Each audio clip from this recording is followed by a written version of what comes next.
Pourquoi vous pensez encore à cette personne, alors qu'elle vous a détruit?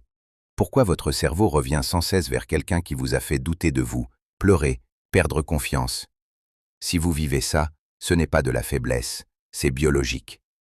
Quand une relation est toxique, elle ne crée pas seulement de la souffrance, elle crée un cycle d'instabilité.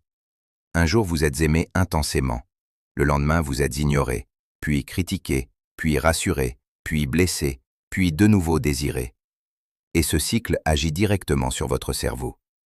Quand la relation devient imprévisible, votre corps active le stress. Cortisol, adrénaline. Votre système nerveux entre en alerte. Puis, quand la personne revient vers vous avec douceur, excuse, affection, votre cerveau libère de la dopamine.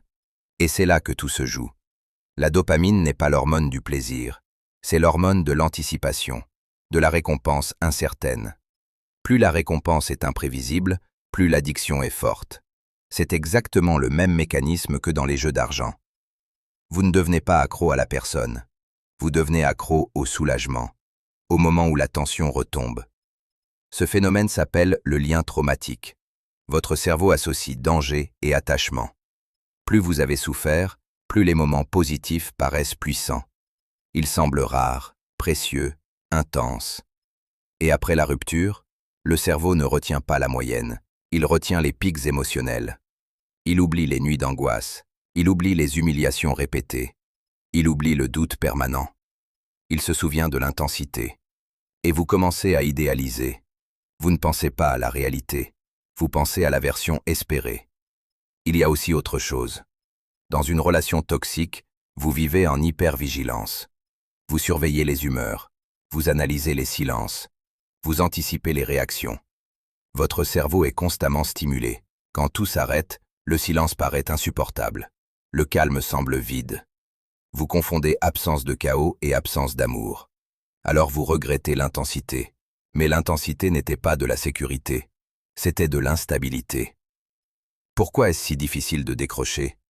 Parce que votre système nerveux s'est adapté à ce cycle. Quand vous partez, vous vivez un sevrage émotionnel, insomnie, pensées obsédantes, envie d'écrire, envie de vérifier ses réseaux, envie de juste savoir. Ce n'est pas une preuve d'amour, c'est un manque chimique. Et le manipulateur le sait souvent. Il peut réapparaître au moment exact où vous commencez à vous détacher. Un message, un souvenir, une excuse tardive. Et la boucle recommence. La vraie question n'est pas « Pourquoi est-ce que je pense encore à lui ou elle ?»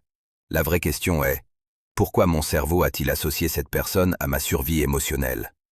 Et la réponse est simple. Parce que vous avez été conditionné. Pas stupide, pas naïf, conditionné. La bonne nouvelle, le cerveau est plastique. Chaque jour sans contact diminue l'intensité du circuit. Chaque moment de stabilité renforce un nouveau schéma. Chaque relation saine reprogramme votre perception. Mais au début, c'est inconfortable. Le calme paraît fade, la douceur paraît suspecte, la stabilité paraît ennuyeuse. Parce que vous avez été habitué à l'adrénaline. Alors si vous pensez encore à cette personne, ne vous jugez pas, observez. Chaque pensée ne signifie pas que vous devez revenir. Elle signifie que votre système nerveux se réajuste. La guérison n'est pas spectaculaire, elle est progressive. Un jour, vous vous réveillerez et vous réaliserez que vous n'avez pas pensé à lui ou à elle depuis plusieurs heures, puis plusieurs jours, et vous comprendrez quelque chose d'essentiel. Vous ne regrettez pas la personne, vous désapprenez l'addiction. Et ça, c'est une victoire silencieuse. Si cette vidéo vous parle, abonnez-vous. Comprendre la manipulation, c'est déjà reprendre le pouvoir.